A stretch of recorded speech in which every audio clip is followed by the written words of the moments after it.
What happens after the events of Kingdom Come Deliverance? Towards the end of 1403, the year Sigismund left Bohemia, the Pope finally acknowledged the deposition of King Wenceslaus IV as King of the Romans. No longer under strict guard, he was able to escape his captivity in Vienna under disguise and was escorted by John II of Liechtenstein over the Danube. He met his supporters in Kuttenberg and then moved on Prague, entering it by Christmas and deposing Sigismund's government. He regained full sovereignty over his Bohemian lands the next year. Sigismund is said to have returned with his forces in the spring of 1404, besieging Znojmo in Moravia, although this particular siege was likely somewhat merged with the in-game siege of Suchdol. The city was defended by governors Jan Sokol of Lamberg, the employer of Jan Žižka in-game and close friend of Radzig Kobyla, and Hynek of Kunstad, the Dry Devil. The siege ended 2 months in, after Sigismund was poisoned. He had to lift the siege to recuperate, and in the spring of 1405, he signed for peace. King Wenceslaus continued to be an indolent ruler until the end of his days. Becoming increasingly depressed and withdrawn, he died of a heart attack in 1419 during a hunt in the woods. Sigismund, at last, inherited the Bohemian crown after him. A zealous Christian, he suppressed the preachings of Jan Hus, having condemned him to death by burning at the stake in 1415. Hus's supporters, the Hussites, rose against Sigismund's rule. He spent his final 2 decades crusading against them in the Hussite Wars and fighting for power over the rebellious Bohemian lands. Lord Hans Capon of Pirkstein married Jitka of Kunstad, granting her a dowry of 60,000 Prague groschen. In 1404, he had a son with her, Hynek, pet form of the name Heinrich, Capon of Pirkstein. His guardian, Hanush of Lipa, continued to withhold his estates for several years. Hanush had a peculiar relationship with the king, as evidenced by sources often contradictory to each other. He found himself frequently in debt, and so orchestrated raids on the royal estates from his seat in Rattay, developing a reputation as a robber baron. He apparently earned the disfavor of King Wenceslaus and the royal council, as a source says that in 1410 crown forces descended on Rattay, which was then still in Hanush's domain. In 1412, following his misdeeds, he was finally ordered by the court to cede his holdings to the rightful heir, Lord Hans Capon of Pirkstein, though Sir Hanush would retain the village of Señoradi. Nevertheless, in 1414, he was appointed the Supreme Marshal of the Kingdom of Bohemia, and dwelt together with his wife, Margareta of Sternberg, at Spielberg Castle in Brno. He died later in 1415. Lord Hans Capon only entered the political scene once he took possession of Rattay in 1412. During Jan Hus's imprisonment in 1414, Hans was among those who signed a petition in his defense. But when Jan Hus was executed and the Hussite Wars broke out, Hans initially sided against the Hussites alongside other Catholic nobles, evidently influenced by the neighboring Sternbergs.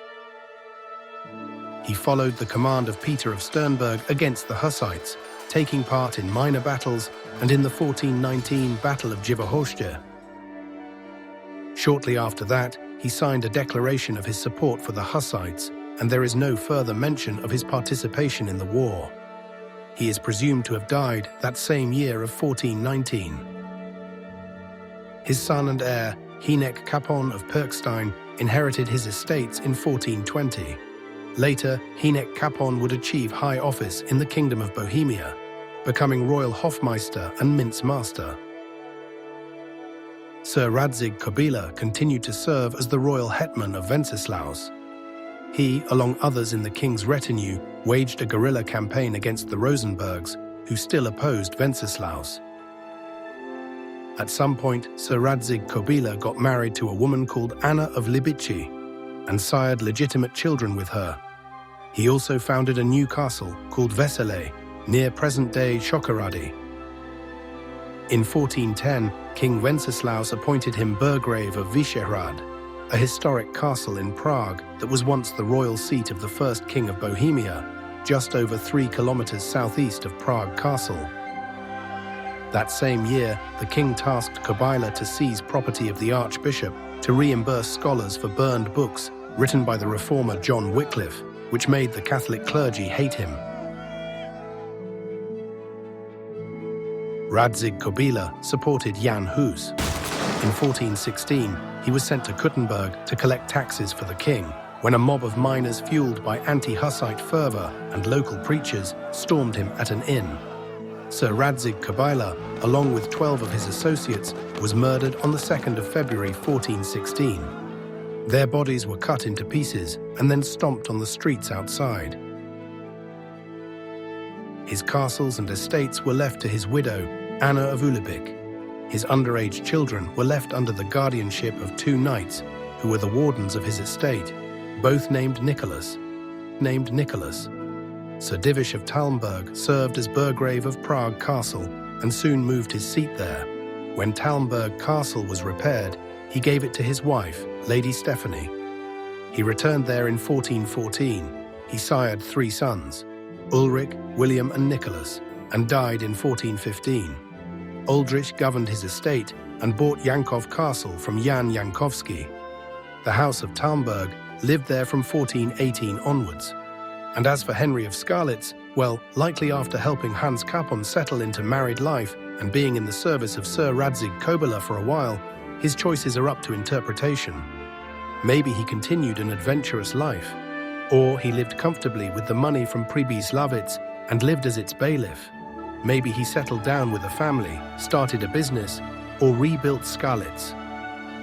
Henry's fate is unknown, although one could speculate that since Kobyla's estates went to his widow, and unlikely Henry wouldn't have been legitimized in the stead of his underage siblings, he could have been one of the 12 associates accompanying Sir Radzig Kobyla on that fateful day in 1416, and refusing to run away, he'd die alongside his father, giving his life fighting for him. Margrave Jobst became king of the Romans over Sigismund, after the successor of the deposed Wenceslaus, King Rupert of Germany, passed in 1410. He died in 1411, possibly having been poisoned, but nevertheless Sigismund was elected king of the Romans after him. The Dry Devil and his band continued to raid around Moravia and Austria until he joined the retinue of Albert V of Austria. He died in 1408.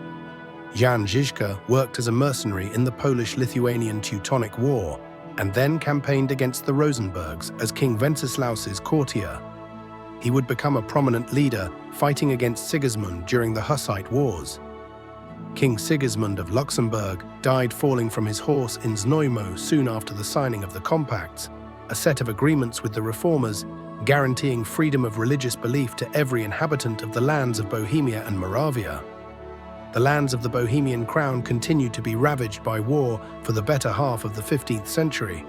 By the end of the 1400s, the population of Bohemia decreased by nearly over 1 million people, almost half of what it had been.